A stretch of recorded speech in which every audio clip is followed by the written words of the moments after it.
there. Everyone is looking for answers. But by the end of this talk, we're going to realize that it's questions that really matter. Because questions rule the world. There are 5 questions that rule the world. These 5 questions rule the world because these 5 questions rule every person.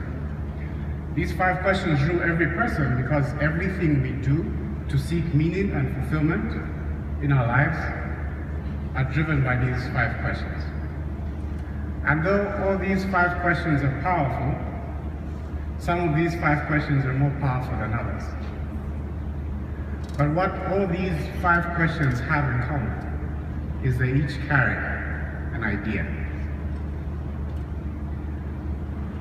The first is the idea of identity, which begs the question, who am I? The second is origin, where am I from? The third is purpose, why am I here? The fourth is potential, what can I do? And the fifth is destiny, where am I going? I find purpose to be the most interesting of these 5 ideas because purpose clarifies identity, purpose connects with origin, purpose gives us hope for potential, and purpose gives us the courage to pursue our destiny. I'd like to highlight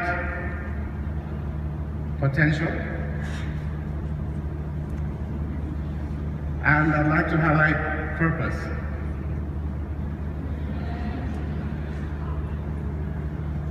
I believe most of us struggle to find our purpose or achieve our full potential in life because we focus on the wrong person and the wrong timeline. I believe if we are to find our purpose, we must first start by looking at what would life look like without us in it? What would not be done, who would not be impacted? I believe if we're to find our purpose, we must all as individuals strive to answer the question, what is life minus you? When I was in the 4th grade, 2nd term, we moved to a new city. And I remember the day before my first day of school, Dad came and gave me a letter and he said, make sure you give this to the senior teacher on duty. And he sat down and he began to draw a map. And as he drew this map, he could tell by the look on my face that I was not so comfortable with this whole idea of the map thing. This was pre-Google Maps. And he handed me the map and he said, you can do this, just stay on the path and everything will be okay. The next morning, slightly past 6 a.m., I was on my way. The last thing I wanted to do was to be late on my first day at a new school. What I believed was our class would start at 7. I followed the map past the church, down a winding road, and I came to a street which had a bridge across it. And as I crossed the bridge, I came into a park. And as I looked through the park, I saw a path that cut through the park that went round the hill. And because of the hill, I could not see how far the park stretched out from. And up along the path, I saw a pack of 6 dogs. These dogs did not look friendly, and these dogs did not have collars. And I waited, hoping that somebody would come by and we'd face the dogs together.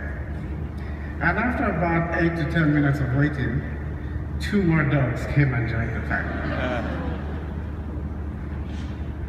I picked up a rock and held it close to my body, and I held down tightly on the strap of my bag, and I said to myself, you can do this, just stay on the path and everything will be okay. And I started walking up to this pack of dogs. Multiple sprints later,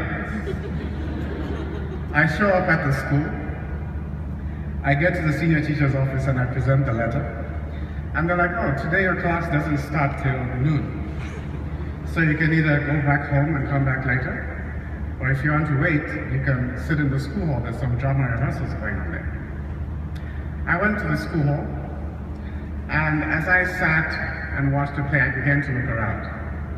And when I looked up to the ceiling, I could see inscriptions, handwritten names in the ceiling. This ceiling had to be at least 7 meters off the ground. And I thought to myself, how on earth did they get their names up there? And my next thought was, how on earth will I get my name up there? And this is the first time I ever thought about what I'd leave behind. And over the years, I came up with a visualization to help me deal with making big decisions and thinking about what I leave behind. And I call it the pie chart of forever.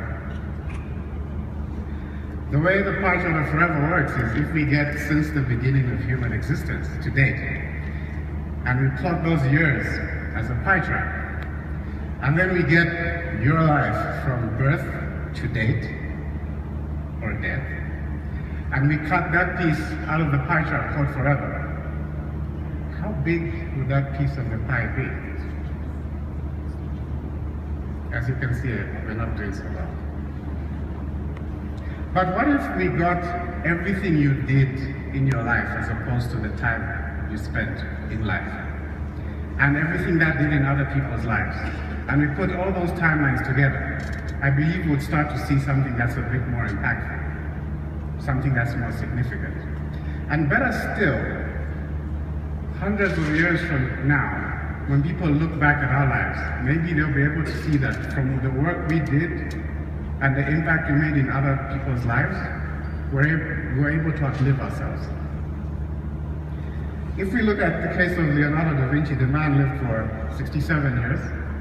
497 years later, most of us still have a good idea of who the man was and what he did, and the influence of what he did in the world. Now, this doesn't mean you need to go and paint the next Mona Lisa or become a great inventor. You could simply take a step closer to home and start looking at the people around you, your family, your friends, leading where you are, leaving behind wisdom and bodies of work. And we may start to see that we too can outlive ourselves. But obviously the question is, what about me? Because it's about me, right? I think we need to move from the idea of purpose being a one-dimensional thing to a multi-dimensional idea. After all, who is the great athlete without the fans? Who is the artist without the audience? Who is the great leader without the followers? And what is the multi-million-dollar corporation without the customers? And you showed up. And you have everyone around you on this journey called life. But we get so caught up in winning the race that we start to fail at our responsibilities and accountabilities.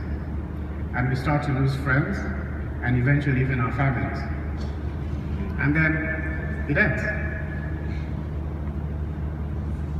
It ends with you having succeeded at making a living, but having failed at making a difference to the people around you.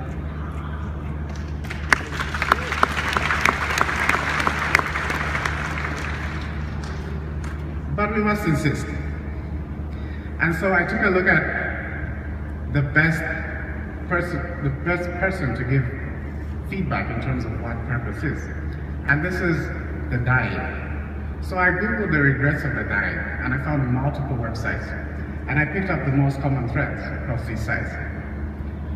And what I found is that from the most common themes, we can see that there's an even balance between me and what I'm supposed to do for everybody else.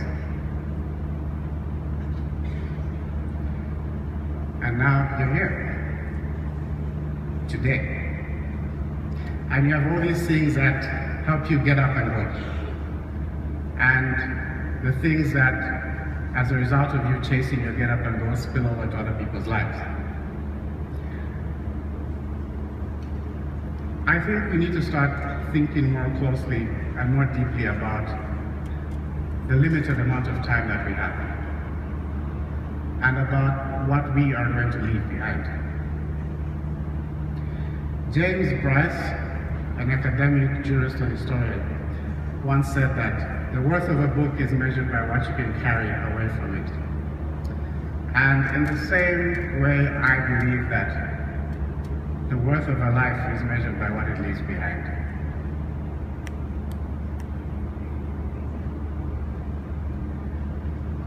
And this causes problems for the whole potential. Remember, I have the lock on my side, I'm holding on tightly to the strap in my bag, and I'm walking up to this pack of 8 dogs, saying to myself, you can do this, just stay on the path and everything will be okay. And as I got to the point where the dogs were, my heart had moved from my chest to my throat, of course. The dogs ran off. Playfully ran off. They were not afraid. And at this point, I could see past the hill. And past the hill, there was 2 girls in a school uniform. There was a lady standing behind them and a gentleman to my far right.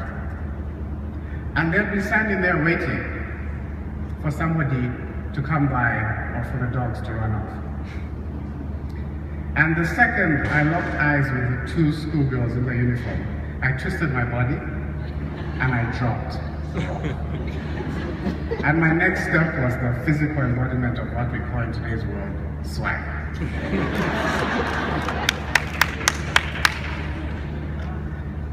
I don't know what your map is. I don't know what your park is. I don't know what your hill is. But I do know that the school is your dream. And I do know that the dogs are the excuses, the fears and the challenges that have kept you hoping and waiting for somebody to come by. And if only we can take the courage to step up and do what needs to be done, our actions will give courage to the people waiting on the other side of the hill to step up and get where they need to go as well.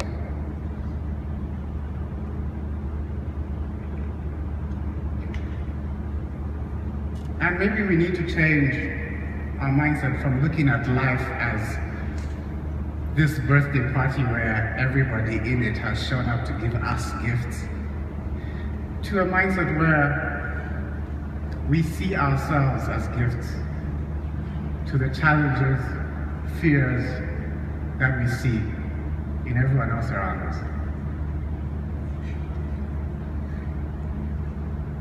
Winston Churchill said that occasionally men stumble upon the truth and they quickly pick themselves up and dust themselves off and hurry along as though nothing ever happened. And the truth is that tomorrow, today will be one more step in your past and one less step left in your future. And if you cannot step up because there's challenges in front of you, know that if a step does not challenge you, that step will not change you.